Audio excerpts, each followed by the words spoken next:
Good evening, ladies and gentlemen. Welcome to JTV's Game of the Week. I'm John Gallagher. And I'm Annabelle Santino. And today we have the Liberty Lions facing off against the Pineland Wildcats. What are you looking forward to in tonight's game? I'm hoping to see some good defense and offense, actually. I love seeing a lot of balls hit.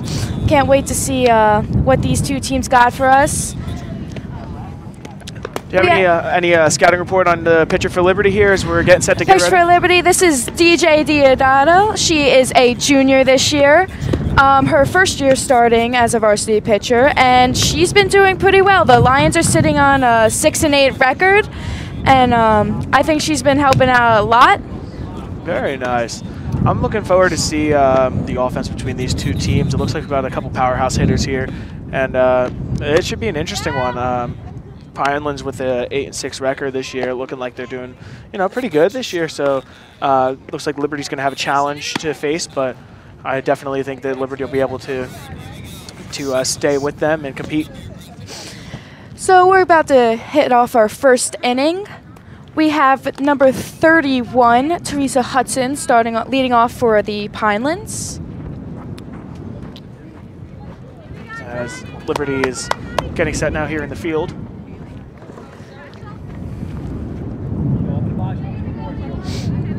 Just about to get underway here at the top of the first inning. It's a bit windy out here today, but sun's shining, so it's a pretty nice day. Hudson digs in. So we get the first pitch, and it's a ball. 1-0.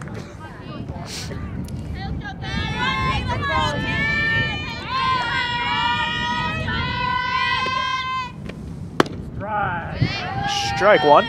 Looked like it hit the outside corner there. Good pitch. Yeah, most DJ's probably going to be throwing a couple of curveballs along with her normal fastballs today. Swing and a miss, strike two. 1-2 count. Curveballs are super effective against those right-handed hitters. They're curving away from them towards the outside of the plate. Foul tip. Count remains 1-2. I think what I'm interested to see is how this wind is going to affect the batters here.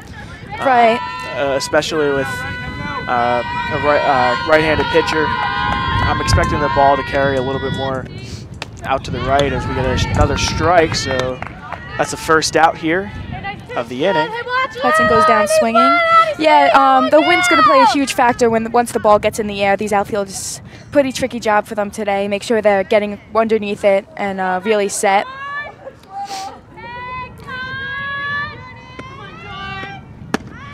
As Jordan Leeds drops down for a bunt. Jordan Leeds today is playing center field for the Wildcats.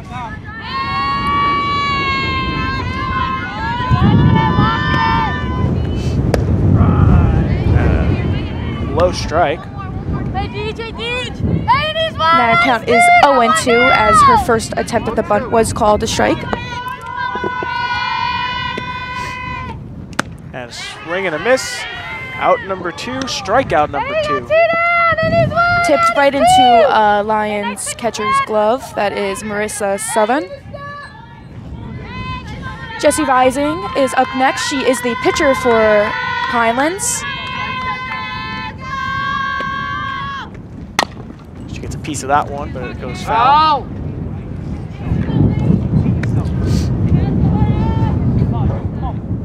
Ashley Devasca, third baseman, was right on it.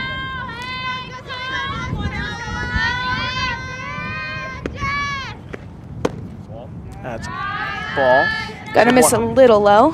1-1 is the count. Interesting to see the pitcher batting in the number 3 spot here. Definitely shows a versatile player for this Pinelands team. As there's another ball, 2-1. I got two, there's one, there's two!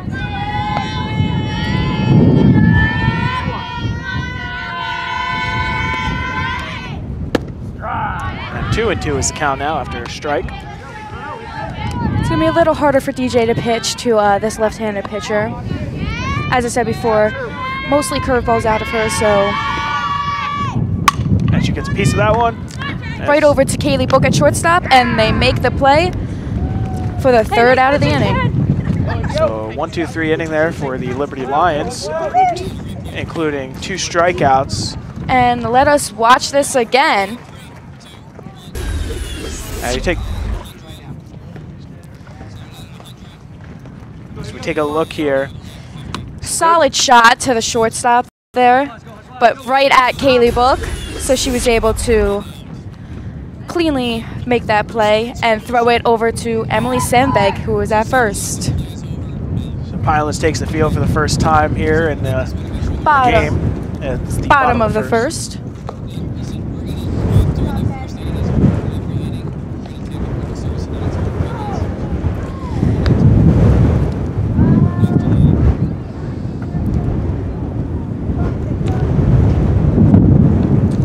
Pinelands is warming up here for the bottom of the first. Up next we have Liberty, we have Tabasco, Dubiago, and Southern. It's the lineup for Liberty today, first 3. Jesse Rising takes the mound. Take a couple warm-up pitchers.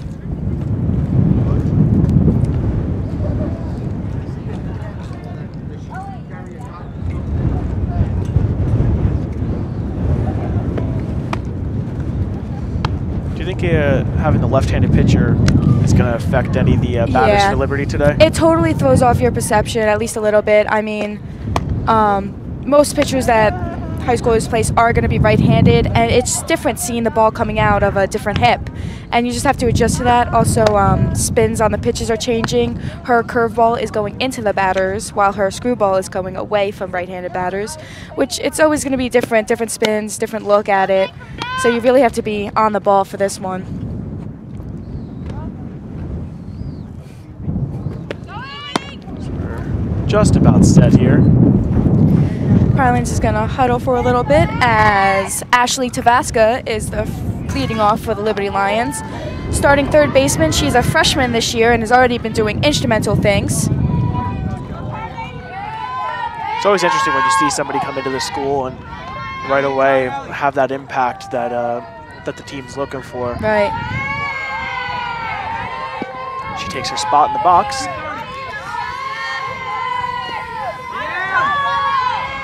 The first pitch to the Lions is a ball. 1-0. It's high on Tabasco. She digs in again. As a pop-up to right. Fly out to right. That was great positioning on Adriana Dantison. Great job of getting under that. As we mentioned before, it is quite windy today. Not a problem for her. Emily Dubiago up now to bat for the Liberty Lions. That's a strike, 0-1. Dubiago is also a freshman this year, starting in center field.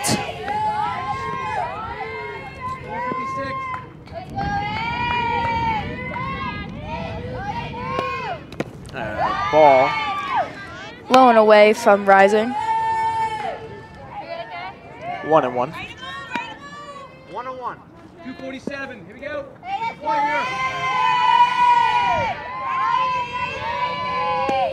Contact is made, but it's fouled down the line. Hard swing from Dubiago, just a little late on that ball.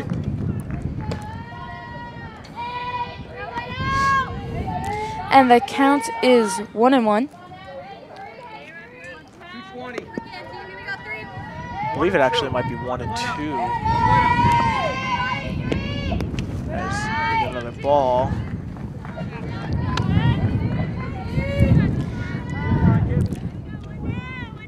Looks like Rising tried with another drop. And it is a 2-2 count.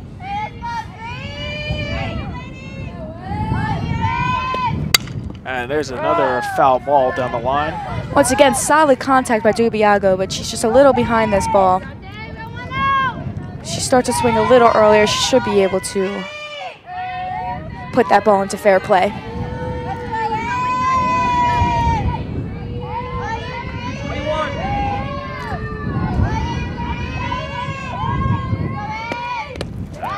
ball. 3 and 2. Looks like Rising's have a little trouble with her release. Bunch of these balls in the dirt. 122, 122. We have a full count for Dubiago. And a swing and a miss. However, but it goes back, and she will be safe at first as it gets away from the first baseman. so in softball we have a rule which is called the drop third strike. So even though Rising pitched a strike and Dubiago swung and missed, since the catcher was not able to catch it, Dubiago had the chance to run to first, which she was able to be safe from. So that is a base runner for the Liberty Lions. Not common you see that. A lot of times it won't get that far away from the catcher. Unless we get a So we foul have over the Marissa dugout. Southern, our catcher on Liberty Lions, up to the plate right now. And she fouls out her first pitch for the count of 0-1. Everybody can loosen up. 230. Dubiago on first.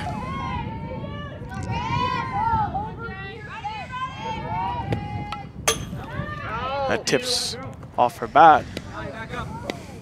Southern starts her swing, but decided not to go on it. However, the ball still nicked the top of that bat, which counts as another strike against her, count 0-2.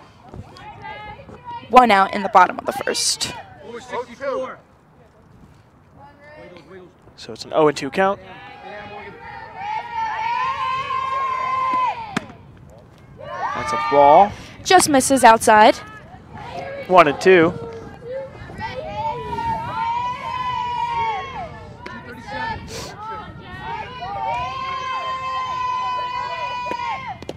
That one gets away from her again. Rising throws another ball in the dirt. However, the catcher, Teresa Hudson, was able to keep that in front of her, keeping Dubiago at first. Like you said earlier, it looks like she's having a little bit of trouble with her release here. That's fourth right. or fifth pitch that's hit the dirt so far. As she gets a piece of that one, toss to second, over to first.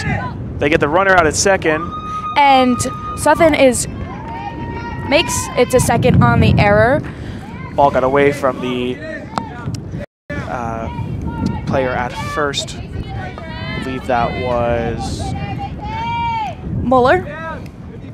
Thank you, Annabelle. So Southern grounded out to the pitcher. However, she chose to go to second to get that lead runner. So we've got 2 outs now. Runner on second. Count resets. And Erin Stilton is up to bat. She is the DP for today, hitting in place of Vanessa Morzello, our left fielder. Stilton in that cleanup spot has an opportunity here with the runner at second to hopefully bring that runner in. Base hit to the grass should be able to bring Southern in, but let's see how it plays out. Have you shoot 4.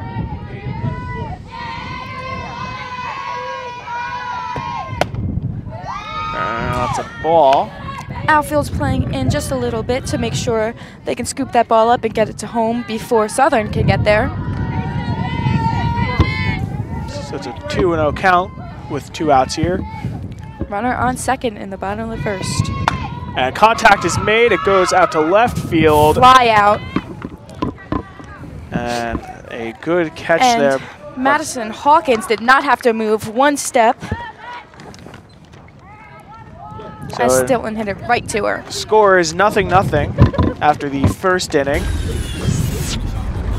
And let's see this fly out one more time. Solid contact, however, it was just right to that left fielder.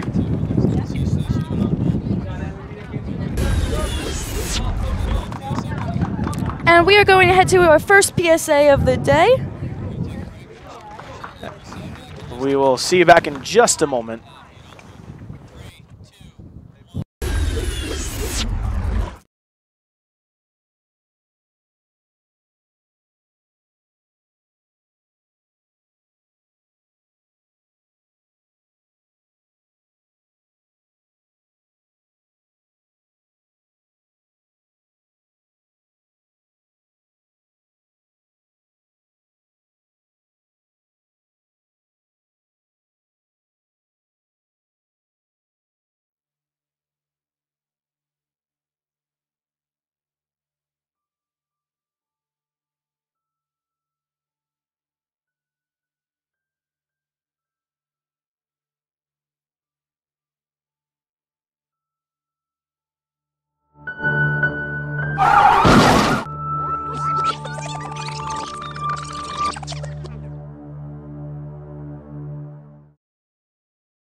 We are back here at the top of the second inning. Score is 0-0 between the Liberty Lions and Pinelands Wildcats. As we are getting set here. For the Wildcats, we are starting with their number 4 hitter, Brianna Soralik. She is playing second base today. And DJ takes the mound, getting ready to start off this second inning.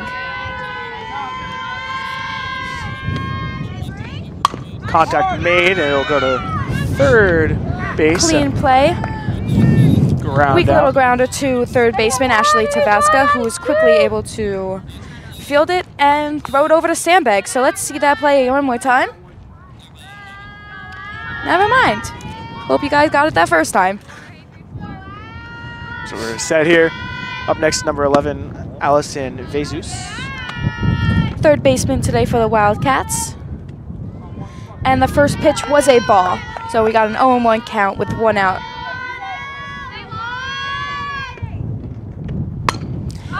And pop up and caught by Marissa Southern. Thought we were going to get a souvenir there for a second. Very well done by Southern, throwing off the mask and turning around. And let's gonna see this one more time. As you can see, as soon as that ball comes up, Southern takes off that mask and turns around to quickly find it. Now we got a grounder and a throw to first for the out, and another 1-2-3 inning there for the Lions. That's a very quick inning. Not a lot of pitches for Diato, which is very well done because you do not want that pitch count to be getting high, especially with the rigorous schedule these girls have, playing 3 to 4 times a week sometimes. So now this break, this will be a great time for a plug for the 11th annual Ferronis. That is correct. So May 11th, I believe. 11th. Might be the 12th, but I'm going to check right now. I believe it's the Friday, May 11th, and that it is. All right, Friday, May 11th. Starring some of our performers here at Jackson Liberty High School. Yes, we have Jack Hemhauser, Jordan Torres, John Gallagher will be making an appearance. Yes, I will. We also have Lauren Robinson and a bunch of other special guests and amazing talented singers, dancers, performers. As well as a lot of our students who will be showcasing portions of their films to receive their, hopefully receive an award, the prestigious Ferronis Award, named after our very own Harry Ferrone, our director today, actually. Come out for a night of fun and songs and entertainment, and anything you can possibly think of will probably be at the Ferronis this year. It's just a great event for the town. Brings people together from both high schools, and it's just an event that everybody loves and always looks forward to. And it's a huge effort, but it's really like a professional concert experience, almost like a mixture of the Think of Grammys an Oscars and a Tonys and a Grammys and all mixed together, and that is the Ferronis. So we are going to start off the bottom of the second here. Kaylee Book up to bat, our shortstop for Liberty Lions. Another pitch in the dirt there, and you gotta wonder what's going on here. That's I think number 6. Yeah, now. Unusual for Rising, who's pretty on her game most of the time. She's an amazing pitcher, senior this year. Contact made down the line, foul. It's yeah, Jessie Rising, amazing senior, amazing pitcher. Something's just happening today with her release, depending on what type of pitch. She might be trying for these drop balls that are dropping just a tad too early.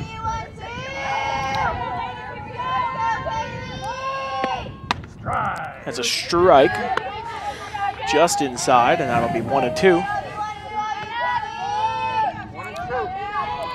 Always tough to dig yourself out of being behind in the count.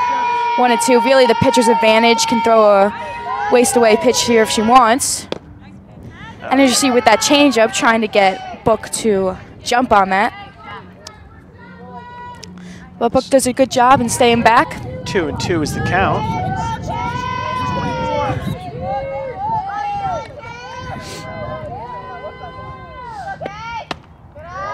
And we've got another ball, 3-2. A little up there.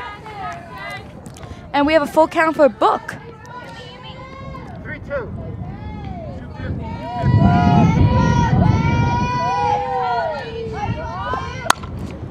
that'll be fouled off to the right.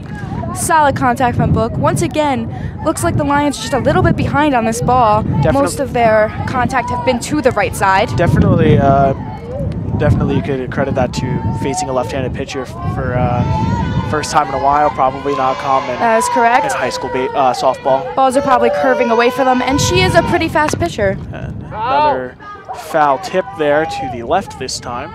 Book's doing a good job fighting off these pitches that she doesn't really want to hit, but has to swing on or else they'll be called strikes. Still a full count.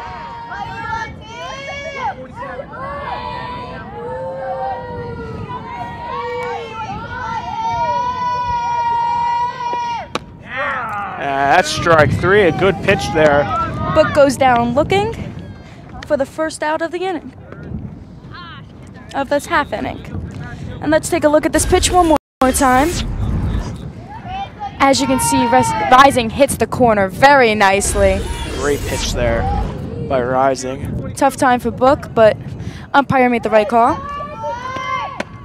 That's a high pitch, but a swing and a miss there. Diodado's up right now, pitcher for Liberty Alliance. Rising definitely seems like she's getting more comfortable in the on the mound as the game is going on. 100%. Looking to settle in here. So that one goes high again. And she is able to not swing on that one, lay off it. Learned her lesson the first time. So 1-1 is the count with 1 out. Those high pitches, really hard to get a good contact off of that. Usually ends up dropping and hitting a pop-up. And she grounds that one over to first, and that'll be an easy out there for Pinelands, as that was, I believe, Miller making that play again. We're going to watch this one more time. As you can see, Diado hits it on the tail end of her bat over to the first baseman, who steps on first base and gets the out, that making it 2 for Pinelands. So now we have Emily Sandberg up, who is our first baseman for Lions. And it looks like she attempted to slap this first at bat. 241. No extras here, 2 down. I think this is only our second left-handed hitter of the game. That's correct. So Sandbag is definitely slapping, and slapping in softball terms, it basically means you start towards the back of the box, and as the pitch is being thrown, you are taking a couple of steps towards the pitch. As they retire the side, a 1-2-3 inning. And I'm just going to keep talking about slapping because some people don't know what it is, so here it is.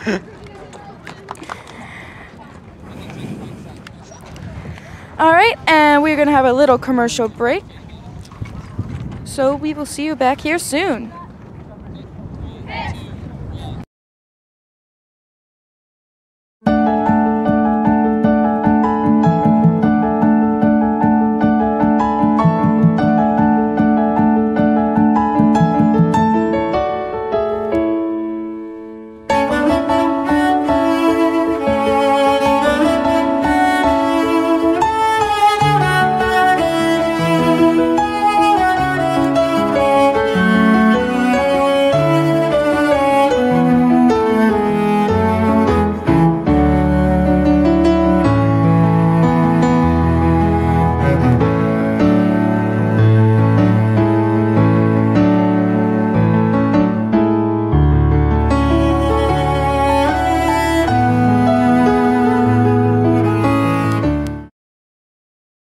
And we are back here at the top of the third inning as Pinelands is taking the plate here. Still are scoreless here at the top of the third. Abby, how what's the average hit count for softball in high school? Because I don't know if it's just this game. I don't know if there's something specific going on today, but it seems like there's not a lot of contact being made with the ball today. That was attempted by Alyssa Rodriguez. Yeah, John, usually it's pretty high, but a lot of people make contact in softball. Today I think we got a case of two great pitchers going at it, painting those current corners and making it a hard time for these hitters. This is a swing and a miss.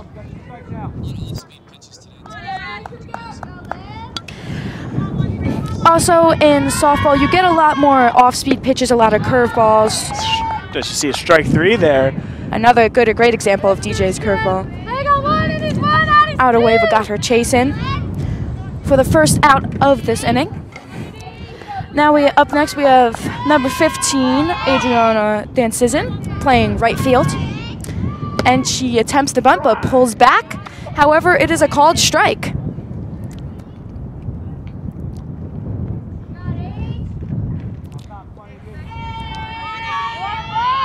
Looks like Liberty is finding their game here as we get a ball, 1-1. It's been a relatively fast-paced game. Yep, a lot of 1, 2, 3 innings, and that is fouled back. Goes right behind us here, behind the first base line. Count of 1-2.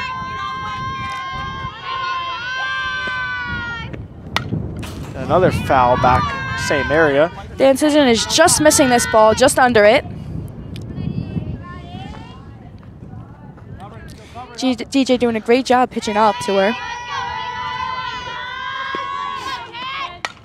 There she Another goes foul back to the same spot. Off-speed pitch.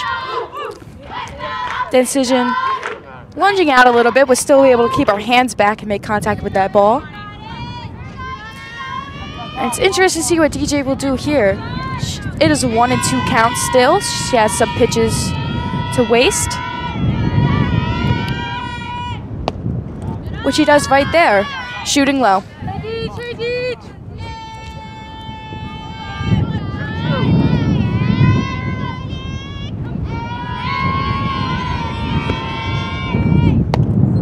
Another ball there, so it's a full count with 1 out.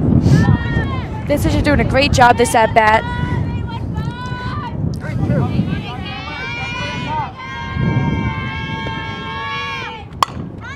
And a ground ball to shortstop. She'll beat the throw and save the first. Cleanly makes the play, however, is not in time. You know, got a kind of damp field today. Ball's not going too fast. Book had to charge that, which she did, however, just a smidge too late, as the Dancizin was able to beat out the throw. So let's see this again.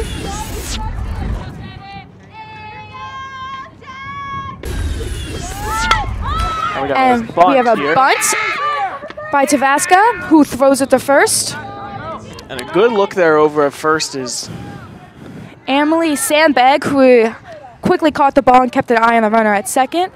So we had a sac bunt, which pushed the runner over to second base, and we have 2 outs in top of the third.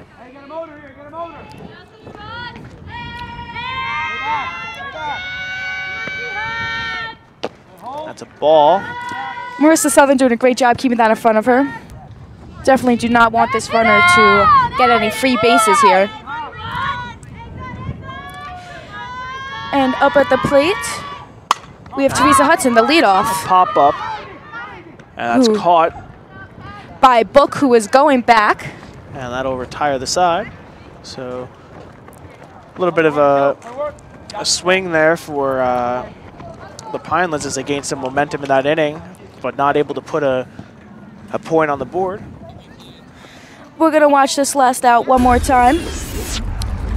Just gets under it. And Kaylee Book going back, catching the ball. And we are still scoreless through the bottom of the third. As Pinelands takes the field.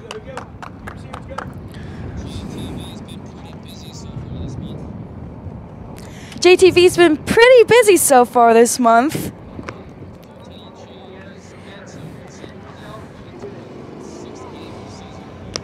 We had a few talent shows, concerts. We're into our 6th game of the season already. Busy season, spring.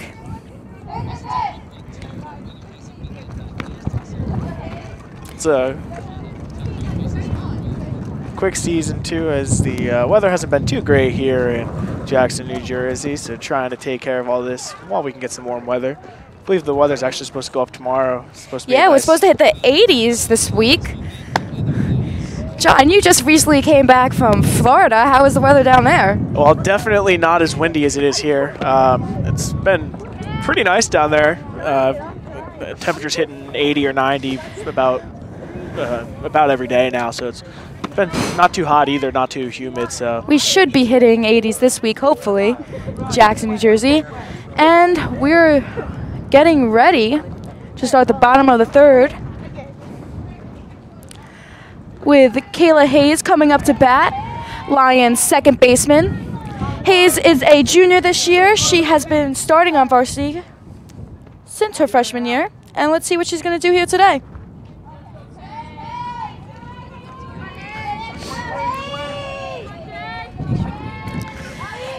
Hayes digs in, Rising gets the pitch. And it's a strike. Good pitch there. Yep, hits the outside corner.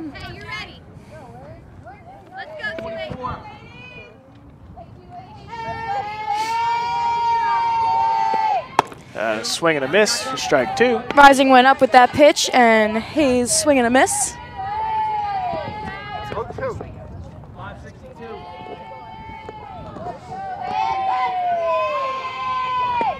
And that pitch is way high. Good job by the catcher to... And we just got word that last half inning, that was DJ Diodado's 50th strikeout this season. Very nice. That's a very big accomplishment for her, as it also helped them definitely in this game to keep the game close here, tied at 0. That's correct. Nice pitch by Rising, just missed. Looked a little low. And the count is 2-2 for Hayes. That's fouled back behind the catcher to the backstop, and the count stays.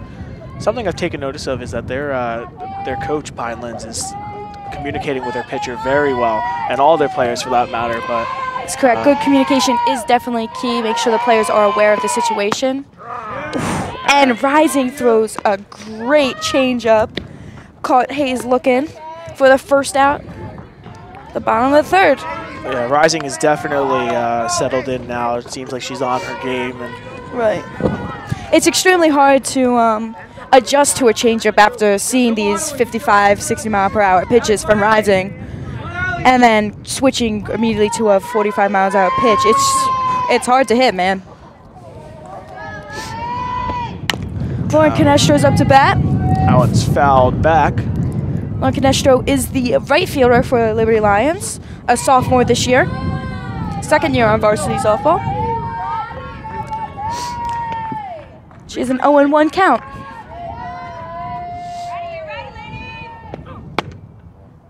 And that's a ball, 1-1. Still no score here. Lauren able to lay off that high pitch.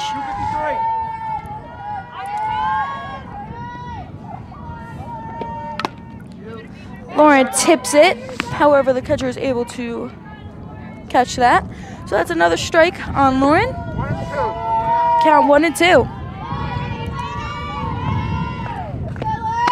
And swing and a miss, strike 3. Another strikeout for Jessie Rising.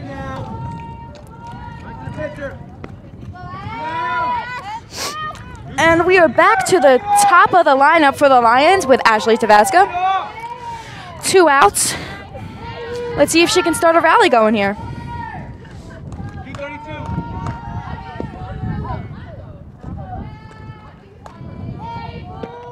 There's contact made.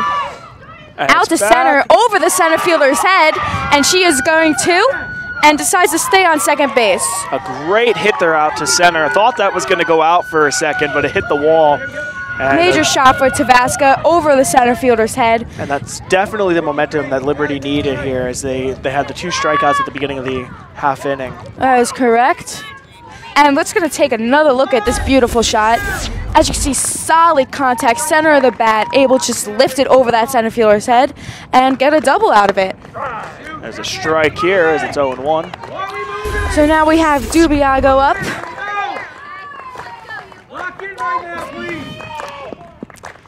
And they're Lions trying to capitalize on this first hit. And a ball. Tavasca taking a big lead over at second. Yeah, Pineland's keeping an eye on her to make sure she's not going to try to go for that extra base. She's a fast girl, so trying to score on a shot to the outfield. That's another ball to Dubiago.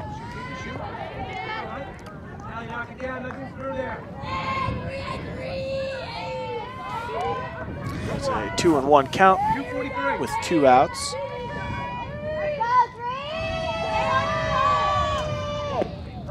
And another ball. Rising tries for a changeup, however, it is in the dirt. 3-1 count. Dubiago gets a chance to see another pitch here if she wants, or capitalize on a down the middle strike. And that one's grounded to the first baseman, and it is an out to retire the side. Lions finally looking alive this inning. Huge double by Tavaska, however, they were unable to capitalize on that. So a good inning there for both teams as Liberty was able to get a good hit. Before we get into the top of the 4th, we are going to take another break for a short commercial. You have the power to save a life. Cardiac arrest isn't rare, but surviving it is. Over 300,000 people suffer from sudden cardiac arrest every year. About 8% survive, and it's not only the elderly that can experience these life-altering events.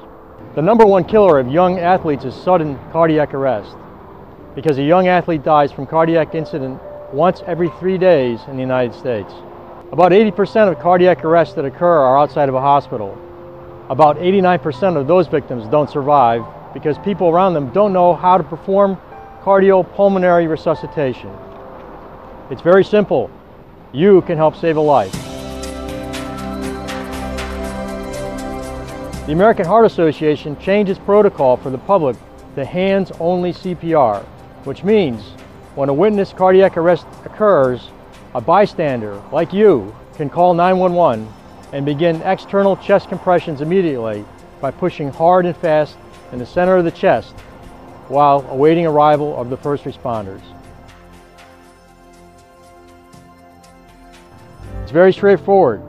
Your immediate action can help save a life. Learn hands-only CPR.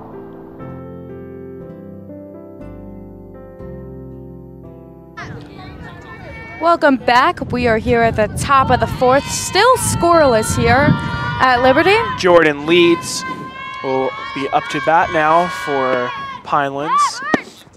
As she goes to slap. However, now she changes sides. Pretty common to see in softball. These fast girls standing in the left side of the batter's box get those few extra steps to first base. Leeds attempts to bunt again, but fouls it back for an 0-2 count.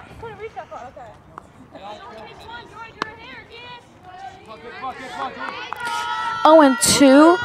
DJ should be feeling pretty comfortable here. And a ground ball. Over to second base. And throw to first, and we get an out. Hayes cleanly fields that ball and tosses it over to Sandbag for the first out of the inning.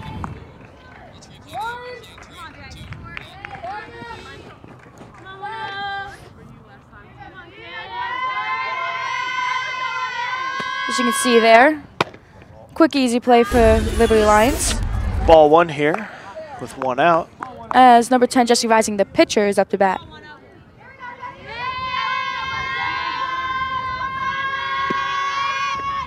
Gets contact there, and that'll be a base hit through the hole between second and third. Rising hits a ground ball in the 5-6 hole for a single, and gets this team excited here in the 4th. Only 1 out. Let's see if they can do something with it. We have Brianna Soralik up now. And that's fouled behind the dugout. Gets just a little bit under it. That's first strike here.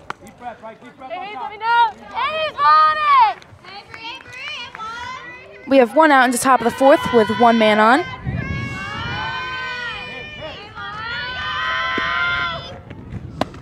And a ball. DJ deals high.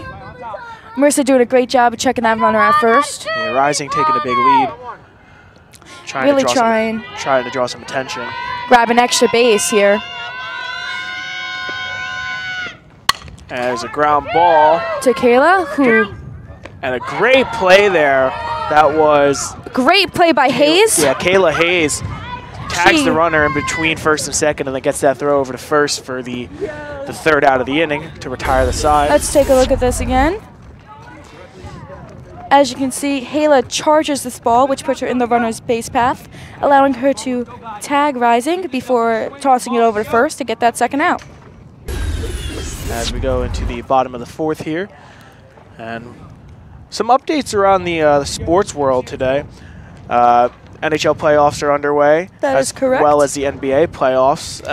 NFL just had their draft. Bunch of new prospects. Big shout out to Shaquem Griffin from the University of Central Florida Knights. Oh, very nice, very nice. My school down in Florida. He actually is a very, very good defensive player, but the biggest story with him is he actually only has one hand. He's missing a hand on one of his arms, and he's the first one-handed player in the NFL, and it's just such an amazing opportunity for him as he goes to the Seattle Seahawks. And actually, he's joining his brother there, who also played for UCF in college. So a great story. Yeah, great experience coming up here for him. Great opportunity, and really excited to see what he can do, as well as the other prospects drafted. I know the Giants drafted Saquon Barkley. That's correct. Jets got Sam Darnold, hoping maybe they could do something this year with a new quarterback. So it's going to be a good year in the NFL. And then, as I was saying, NHL, I believe there's 2 games on tonight. The Tampa Bay Lightning and Boston Bruins face off in Game 2. Bruins up 1-0 in that series. And the Vegas Golden Knights, the Cinderella story in the NHL this year. They, the Cinderella story in the NHL this year, they are tied 1-1 with the San Jose Sharks. Yep. Postseason's exciting in any sport. Yeah, in NBA, I know Philadelphia 76ers just over the state border. They are tearing it up in the NBA playoffs this year, as this is their first big playoff berth in a while. Yes. So, and we are getting away with the bottom of the fourth now. We have Marissa, our catcher at Liberty Lions, start off. And a nice changeup to start off for Rising. 0-1 count. Marissa seen lunging on that. Was not able to even get her hands around. That pitch is high for ball. 1-1.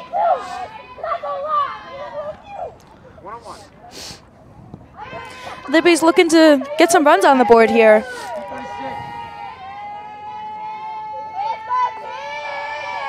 Marissa attempts to bunt. Comes right over near us here, over by the first base dugout, but unsuccessful.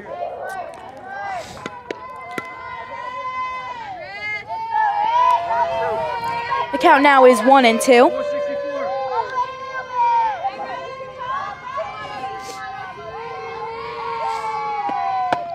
Another high pitch from Rising. So it's a, I believe it's a 2-2 count. Yes.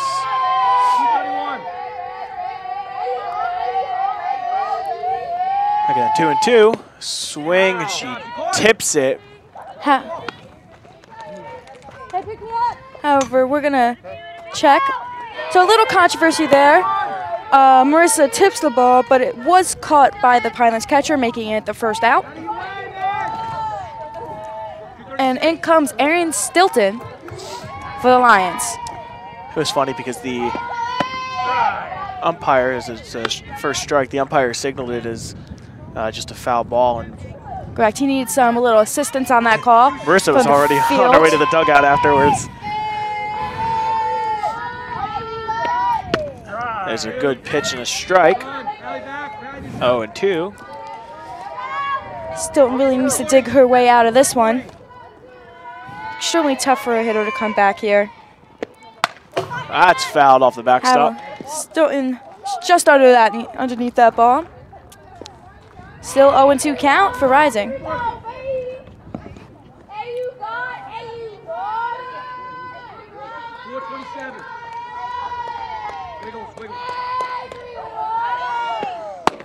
And a ball. Just missed One there and for two. Rising. Good pitch with its own 2 count.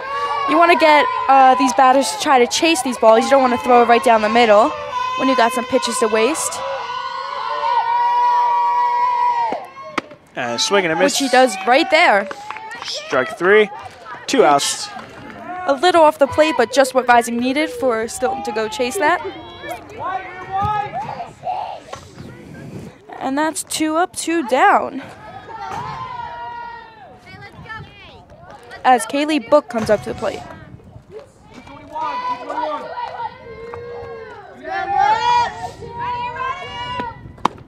That's a ball outside.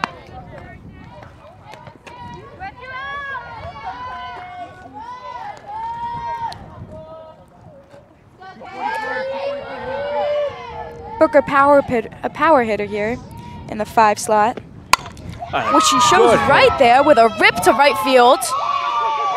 She's going to As go she's for 2. going for 2 and decides to stay on second.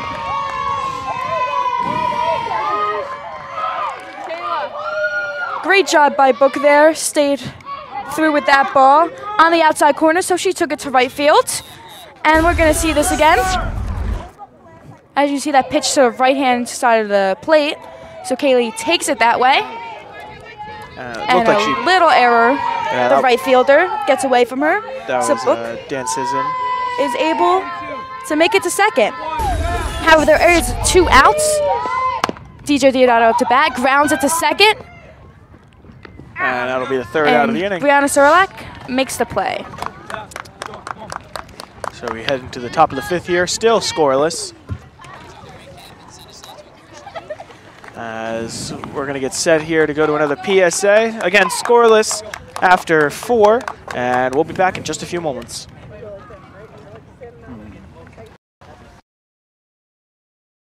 Hey everybody, this is Dr. Adam Chrisman, and this is my buddy Buster.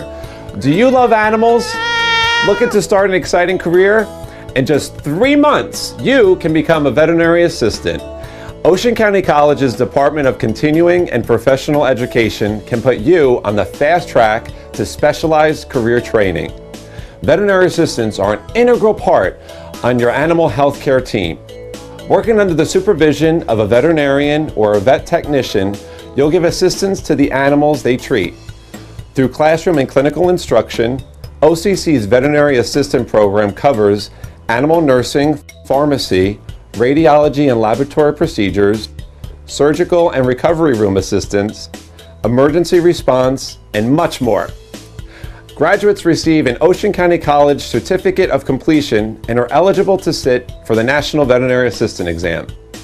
For information or to register, call Continuing and Professional Education at 732-255-0409. My friend Buster and I hope to see you at Ocean County College.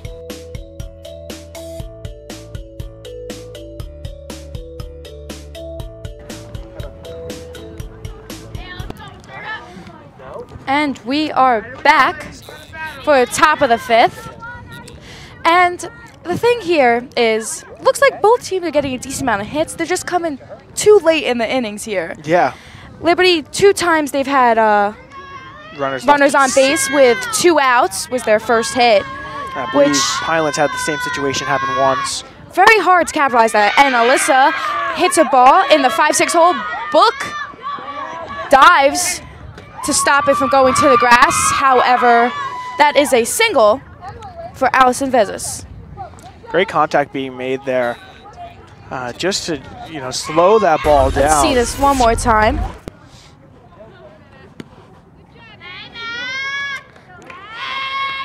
Book able to stop that ball from hitting the outfield. Great job by her, however. Just a solid hit from Vezes. And there's a bunt attempt And it's fouled back, for Madison Hawkins. so it's an 0-1 count. Common here in softball when you have no outs and a runner on first is to bunt them over to second, because it's a world of difference that one base makes for a hit to the outfield. Somebody on second, if the ball reaches the glass, good chance they're going home. there's the Hawkins bunts bunt. again. Tabasca scoops it up, makes the play at first where Hayes was covering. And the runner is now on second. That's very interesting. You see, it was 3 or 4 Liberty Lions crowded third base to make sure if the throw had to go, it would not be missed. And a great job by them there. That's correct. Just to prepare in case that situation did occur. We have Decision off for the Wildcats with a runner on second. Softball is a little bit different than baseball there because since the field is so much smaller, these players have a lot more responsibilities to cover other bases and other positions when they are making the play. That's a foul for Decision. It's funny you mentioned that before the inning about leaving runners on, because now they're in a situation where they have the runner on second with only 1 out here. That's correct. With only a possibility for a force out at first. So this should be able to get them going here if they can get one more hit. They're in a great position here. Yep, a fly out to center or right will allow the runner on second to tag up and make it to third. Or just a solid base hit always advances the runner. If it reaches the grass, should be able to get to home. The key here is you want to try to get it out towards right field as they do. Decision just did. The ball drops as Decision goes to second. Now we've got a first run of the game. That is a run batted in for Decision as Vezes scores. That was a great job there by Pinelands. And we're going to see this again. As we were just saying before, you really want to hit it over to the right side of the field, which she does perfectly. Further throw for the outfield. Had that gone the opposite way towards left, you might have only gotten that runner towards. That is correct. It's just the third base. So great job there by Pinelands. Knew the situation, and now we've got the same situation here again with a runner on second and 1 out. And contact is made towards the right, but it is fouled.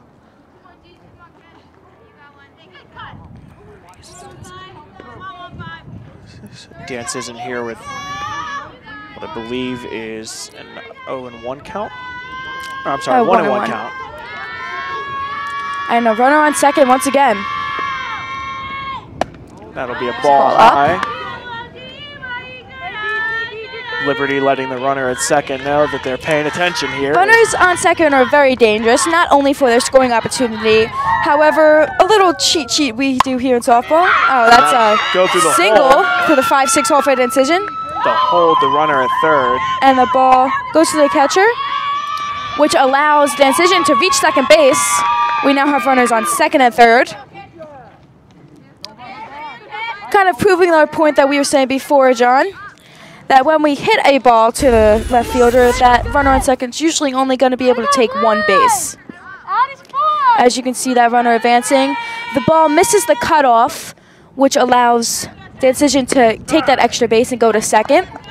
Smart move by Mr. Southers by not throwing to second, because then that runner at third would definitely have made it home. I feel like Pinelands is listening to us here, helping to prove us right and prove that we know what we're talking about.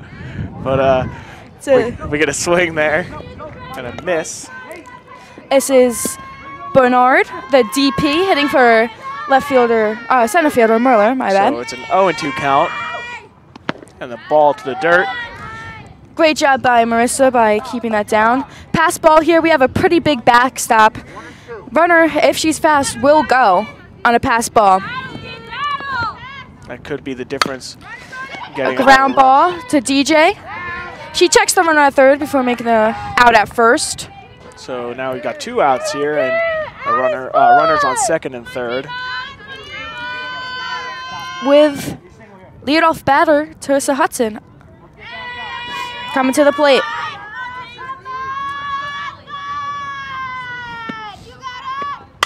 And a ground ball to...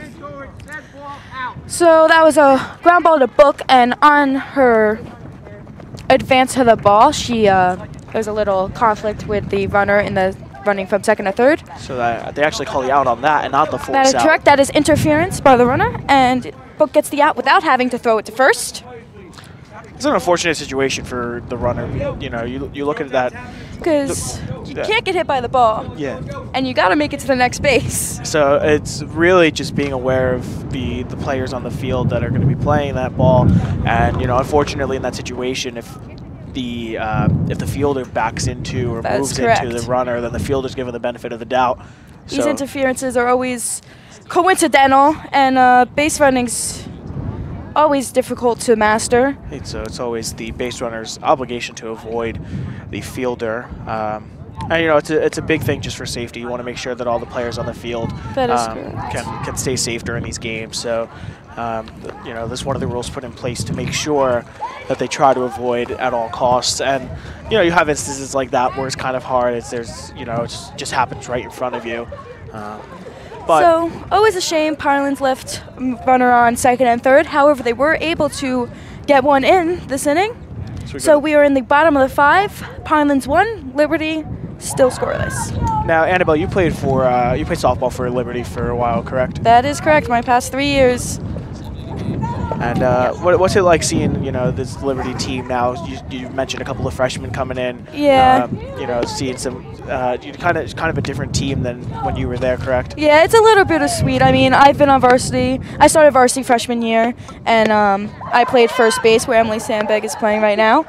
And I mean, I always had a great time. A bunch of people graduated last year, and then, you know, school, JTV stuff got me a little too busy to play this year. However, these new freshmen and sophomore look like they are up to the job and are continuing on the legacy that is Liberty Lions softball. Yeah, you're busy with stuff like you got a bigger role in the Ferronis this year, correct? So again, if you're just tuning in, May 11th, the Ferronis join us at Jackson Liberty. I believe it's a 6 o'clock red carpet, 6:30 show. Tickets $10 at the door.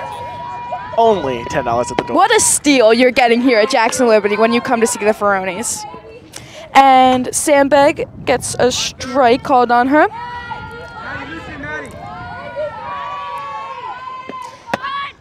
Emily goes to slap again. I was trying to explain before, but I got a little cut off, so we're going to go for it one more time. Slapping in softball is when a left-handed batter starts further in the box, further back in the box, as the pitch comes. Oh, there we go. Perfect example. A perfect placement there as it drops straight down in front.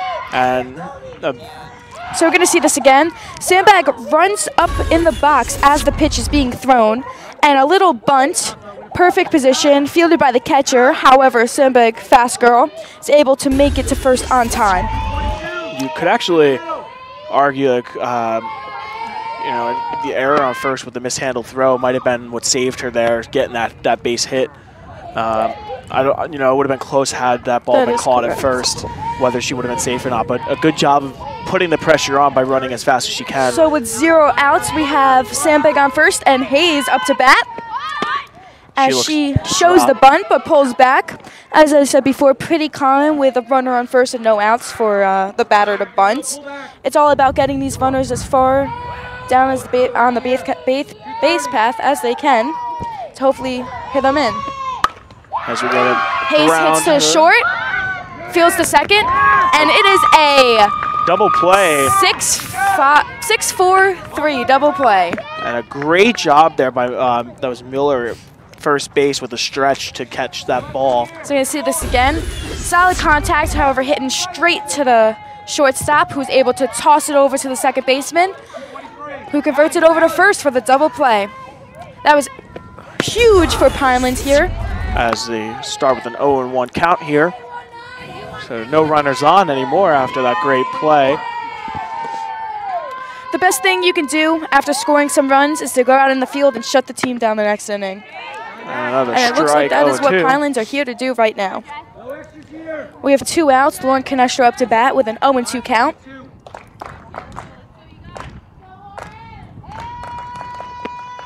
It's popped up over the dugout. Foul. Canestra struggling to stay alive here as her dugout cheers her on. 464.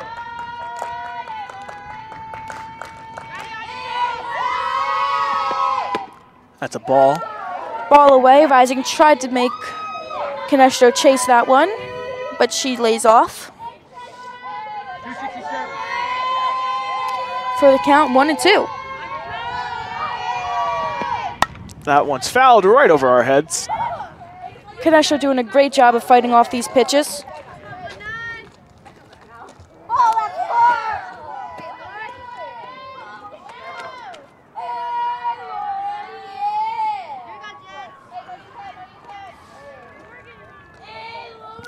And we are just waiting for one of these balls to come back to the field.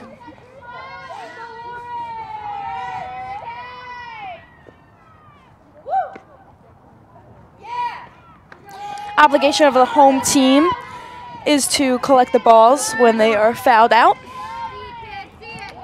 We are back in it with a 1 and 2 count with 2 outs in the bottom of the 5th. And that one's Kinesha, fouled. line drive down the right field line. Just foul. Diving play by the first baseman. However, was unable to grab that. Long at bat here for Canestro. Doing a great job of working the count. A high pitch. Rising, known for her rise ball, incidentally. 250. Always 2-2. struggle to hit that one. 2 outs. And Another high there she pitch. is with it again. 3 and 2. Full count here. So Rising tries to hit the rise ball here. However, she's going too high. Rise ball starts low in the zone, rises up. And a swing and a miss Very hard to lay off. as Liberty strikes out. And So we are now going into the top of the 6th. Pinelands 1, Liberty is still scoreless. And we will see you back here in a short little while as we go on a commercial break.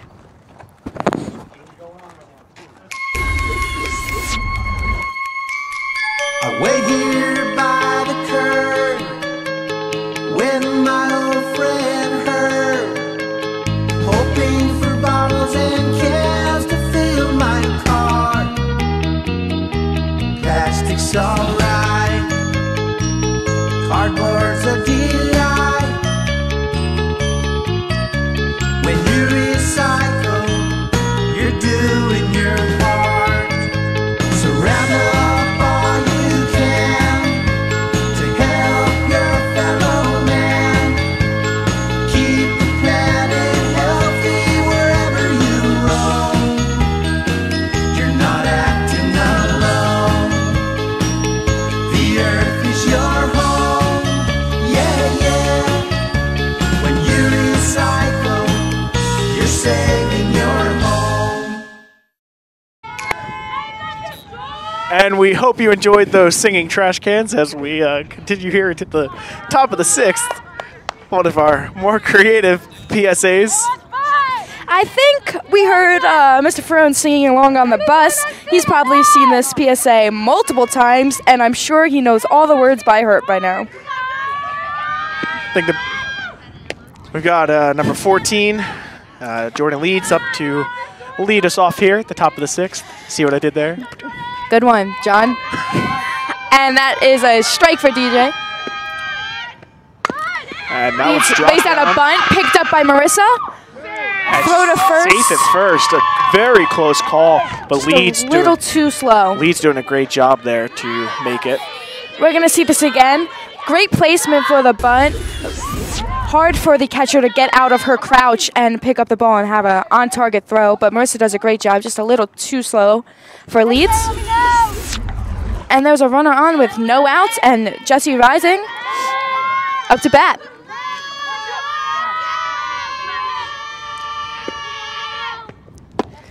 A ball. Leeds taking a big lead there. Fast girl able to get back to first. Count 1-0 to Rising.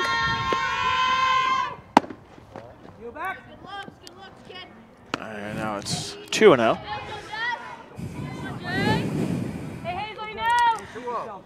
TJ really trying to get a strike here now. Doesn't want to fall to 3-0. But it will be 3-0. Marissa checks the runner at first, faking the throw. 3-0, hard hole to dig yourself out of here. A lot of pressure in these situations with the runner on first. You Right. definitely don't want to throw the ball away and let them get that extra base as we get a strike there. Rising takes the pitch, wasn't even trying to attempt. Common here with a 3-0 count. You want to see another one by the pitcher and make her throw a strike instead of you chasing one.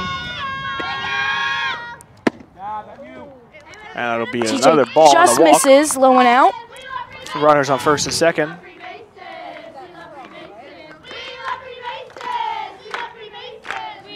No outs here in the top of the 6th. Runners on first and second with Brianna Serlich up.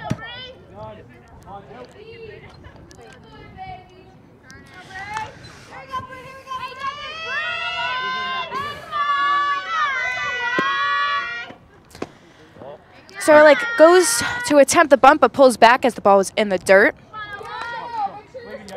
See, a bunt here will force the third baseman Tavaska to charge it, which allows shortstop, and that's a fly ball. Marissa able to catch that. It was spinning. I was a little confused. Behind home plate. And that's a very big out here. We're going to take another look. It's a huge out for Lions as now there is 1 out, and hopefully they can turn 2 on a ground ball if that is to happen.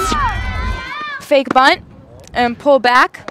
That was an interesting pop-up there as you could hear the catcher even saying in the background it was spinning on her. And, That's correct. All of those pop-ups behind the plate, they have a nasty spin on them. Which makes there's a strike. Marissa's job just that much harder. However, she was able to catch that.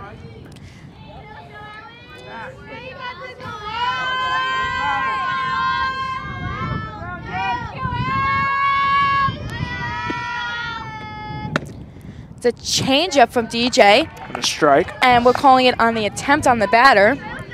A strike with an 0-2 count. 1 out. This out will be huge if DJ can get this one for herself. The fielders would not have to worry about these next 2 runners. And it's fouled off to the Lions dugout, or near the Lions dugout. This is just a little early on that pitch. Hits the end of her bat down the third baseline. And the count is still 0-2 in DJ's favor.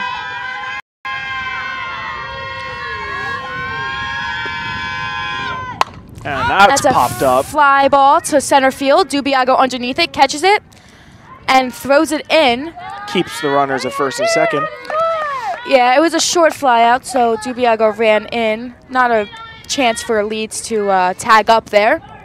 And that's another huge out for the Lions, as now all the infielders are only worried about going to 1 for a ground ball.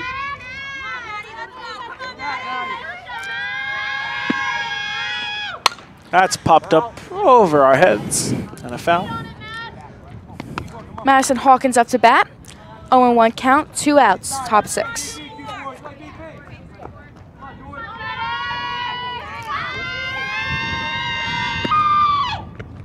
That's in the Ball dirt. in the dirt. Marissa able to block that, keep it in front of her. And the runners stay on first and second. Good job by Marissa to make sure the runners stayed there. You didn't want that getting away from you, letting the runners advance. So there's contact made. It goes right to the pitcher. Throw over to first, and that'll retire the side. And Liberty escapes what could have been a very dangerous. That is correct. Runners on first and second with no outs. However, Liberty was able to do 1, 2, 3 after that. As you see the ground ball there. To A little the ahead of mound. the ball, catches it on the tail end of her bat, right back to the pitcher. They were in some big trouble there with runners at first and second and no outs, but they did a good job getting out of there. And a weather update for you guys if you're just tuning in. It has gotten colder. It's cold, very cold, with a slight chance of chills and a 30% chance of teeth chattering. So And I don't know. yeah, interesting how tomorrow we're supposed to hit 70s, maybe even 80s if we're lucky. You know, that's just the weather we get here in Jackson, New Jersey. One day it's snowing, the next sun's shining, and you're wearing short sleeves and shorts. Yeah. That's right, John here just got back from Florida. I bet he's not too used to this weather. However, tomorrow, maybe he'll bust out that flamingo shirt and Hawaiian shorts. It's the flower shirt, actually. I'm so sorry. It's the floral shirts. Get my style. I get my style from the designer Ethan Noble. Yes, yes. The fashion icon of Jackson Liberty High School, Ethan Noble. As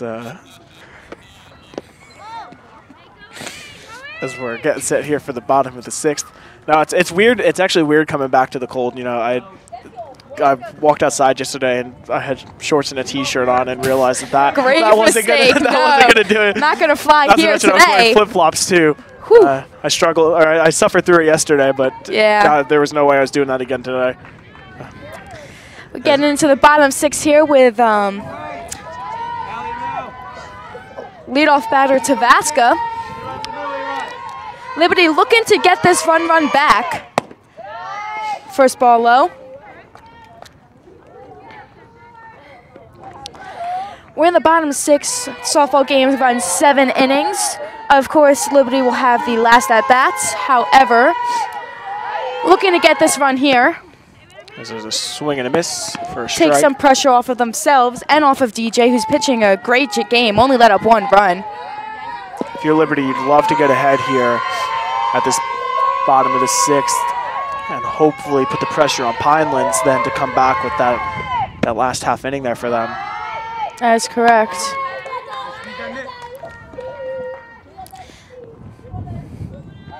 Another ball to Tavaska. 2-1.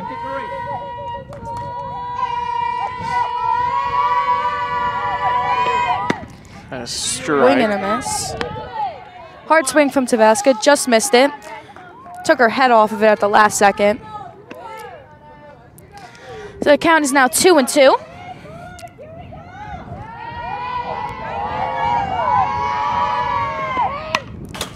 Fouled off the backstop. Fouled it straight back, which means she is on the ball, just missing underneath it.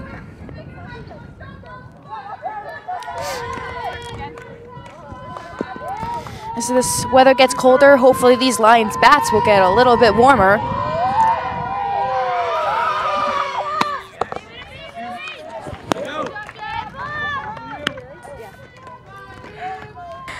And that's a strikeout for Jesse Rising for the first out. We have Emily Dubiago now up. I'm very bitter about that joke and not because it's cold outside. Wow, here we go.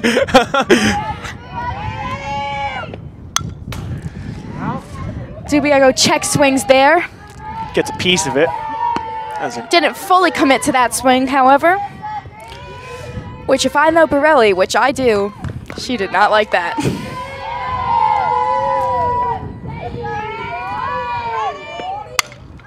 And fouled over our heads again. A little far for Souvenir. 0-2 on Dubiago. Rising has a chance to play around with this count now. Not looking to throw a strike over the plate, but hopefully getting Dubiago to chase one. Dubiago has to be smart here. And strikeout, caught looking to get 1 out here. Or, I'm sorry, 2 outs here. Rising did a great job of pinning that corner. We're going to take another look at that. As you see, that's a screwball coming from Rising. And just hits that outside corner. Which brings up Marissa Southern. First swing and a miss.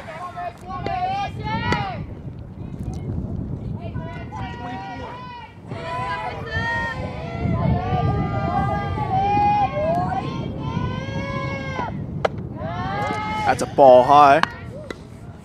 Southern doing a great job of laying off one of those.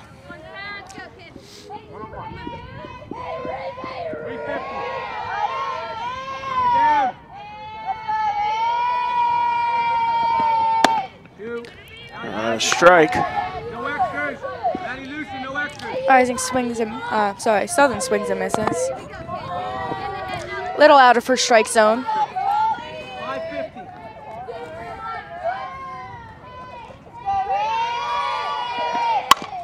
She hits a ground ball to second base, quickly scooped up and tossed over to first for the third out of the inning.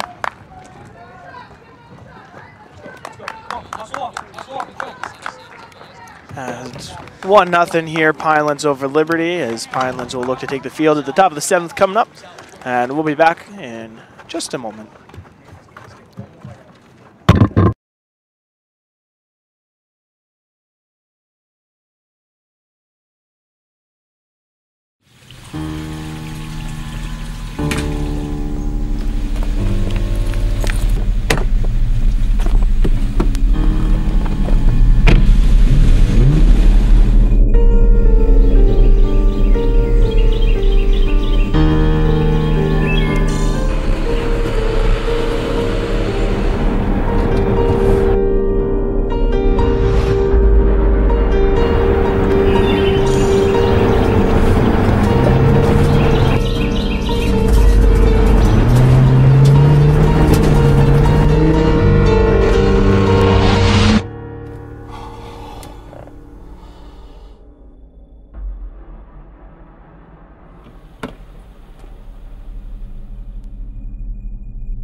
Sorry, I didn't see you. You didn't stop. I'm late for work. Thought I could make it. It was my first day of school. He's only 7.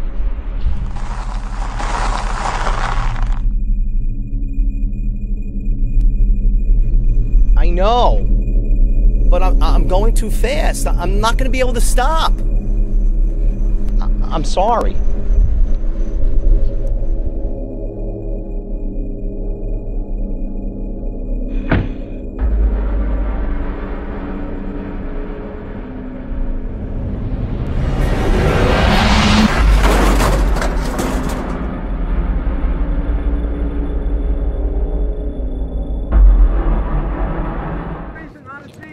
And we are back here for the top of the 7th. Pinelands up 1, looking to get a couple more insurance runs this inning. However, the Lions will have the last opportunity to bat as they are the home team. Low-scoring game here today. Both pitchers doing a great job of keeping those bats off the balls. 1-0 count. Pinelands is starting with Rodriguez this inning.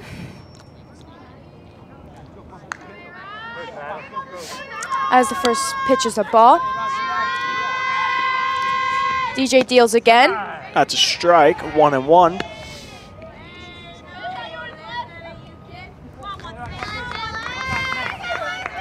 Lions looking for a quick 1-2-3 so they can go back to the dugout and hopefully get their bats going for this last half inning.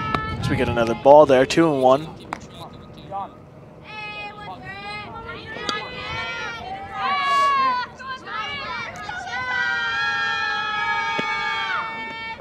And a swing and a miss, 2-2. That was a nice changeup by DJ.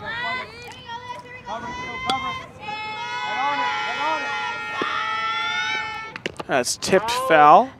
Marissa was unable to hold on to that. Looks like Pineland's been struggling all day by staying back on this ball. They're always a little too far out in front of it, catching most of the balls on the tips of their bat. It's fouled off again. Seen right there again. Most of their fouls have been towards the third base line, off the end of the bat. And DJ doing a great job playing on that with her change-ups, making them swing much too early.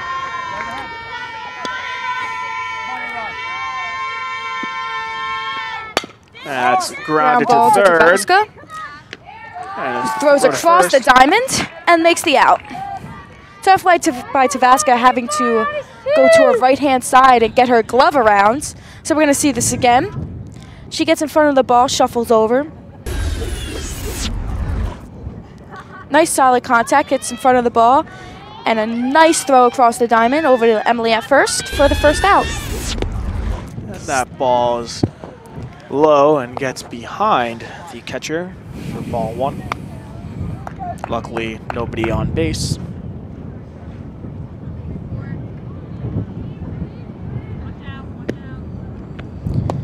Strike. Swing and a miss. 1-1.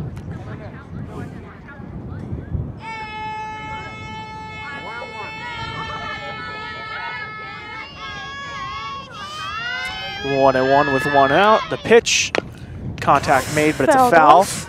1-2. This is the incision up to bat.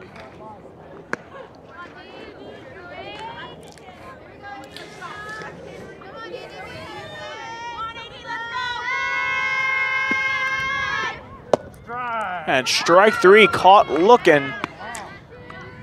Little And low pitch, but good chance there for Pinelands. But so that's way to see this again. Looks like a nice drop ball by DJ. Hits the front of the. So we're gonna have a substitution here, a DH. 29 for 7, coach. Number 29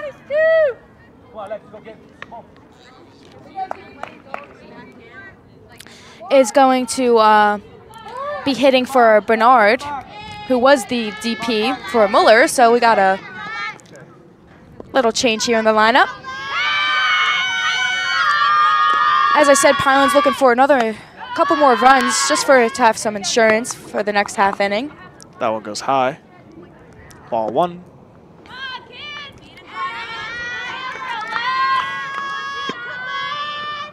Strike. Swung on it and missed. Another low ball from DJ. 1-1.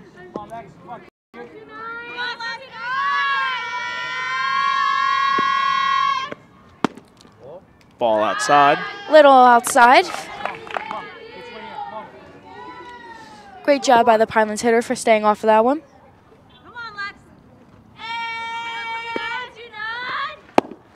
Another ball. That'll be 3-1. 2 outs, no runners on. 1-0. Pinelands still over Liberty. DJ pitching just a little low to this tall girl up at bat. Contact is made, and Tabasco runs in front of it. good play to retire the side. Tabasco does a great job of running in front of the shortstop, getting that ball before Book can. As you can see, as soon as that ball gets hit, Tabasco is on the run, getting in front of that, cuts it off, and makes the play to first. So Liberty has their last chance here to tie the game up or take the lead. That is correct. Liberty down by 1. They need 1 to tie it, 2 to win.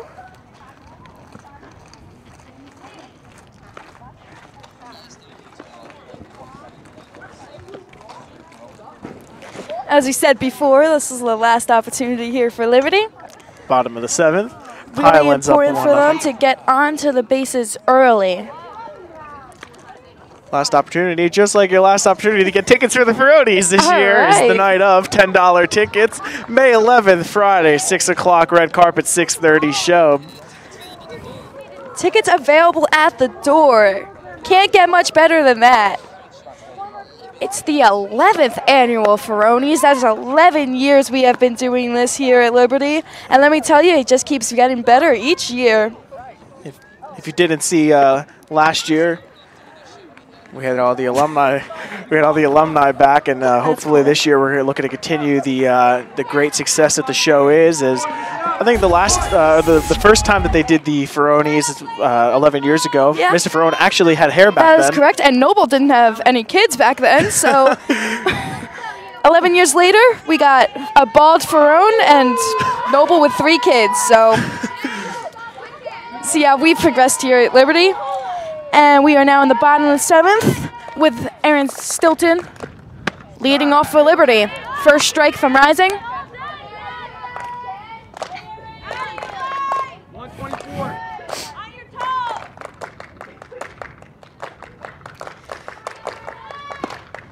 And a strike. Swing and a miss from Stilton. 0-2. High in the strike zone, but Stilton chased after it. Liberty dugout cheering extremely loudly, hoping to pull out this win. And a ball. That's a little outside. A good pitch, though. That was one of those that could go either way. Risky choice from Stilton by not hitting on that. You never knew what an umpire was going to call, but it paid off for her. Good eye there on it. That's another ball, 2-2. A little further outside. It would be huge here for Stilton to get on base with no outs.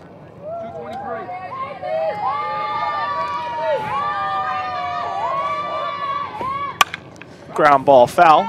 This is a great place to start the inning in the Liberty lineup. We have Stilton batting third. Stilton batting fourth before we're going on to Book, and then DJ. So the cleanup hitter here with nobody on. Swings and misses. 1 out. Liberty 2 outs away. Extremely big out for Pinelands there. As Book comes up to bat. Hopefully get things started here for Liberty. As I was saying earlier, as the game went on, Jessie Rising really settled in, got comfortable, and you see it now. She hasn't allowed many opportunities for Liberty to get any runs on the board. That's true. Let up a couple of hits in the first couple innings. However, these last few, she's really locked down. And it's tipped back to the backstop, 0-2. However, not many hits from either team today. Both of the pitchers doing a wonderful job. I mean, DJ only gave up 1 run, which sometimes just isn't enough, but we'll see here. This has definitely been a game of defense for both teams here, with only 1 run being scored Absolutely. in total. So that one's Rising tries to change up, however it dies before it reaches the plate. 1-2, 1 out.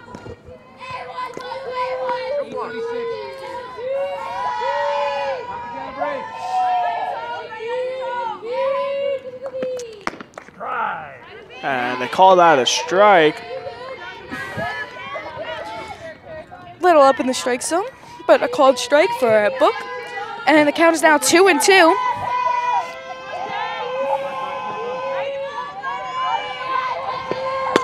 Now it's Book grounded. catches it on the end of her bat to short. And they get her out. Pinelands 1 out away from the victory. Liberty on their last leg here. Alyssa Rodriguez doing a nice job of scooping up that ball and quickly getting it over to first base before Book can get there. So we now have 2 outs in the bottom of the 7th, and it's all down to DJ Diodato. She did a wonderful job pitching today. And let's see if she can get a hit and keep the lines alive.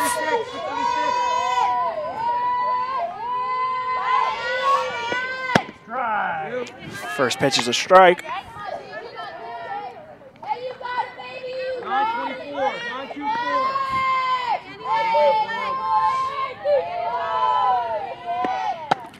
It's a ball high. Count 1-1. As I believe the JV teams are playing over on the other field. That is correct. Don't know how they're doing.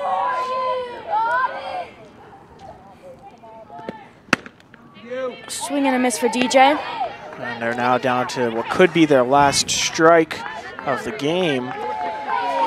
Liberty looking to make contact here and get something going, and Pinelands looking to secure that victory.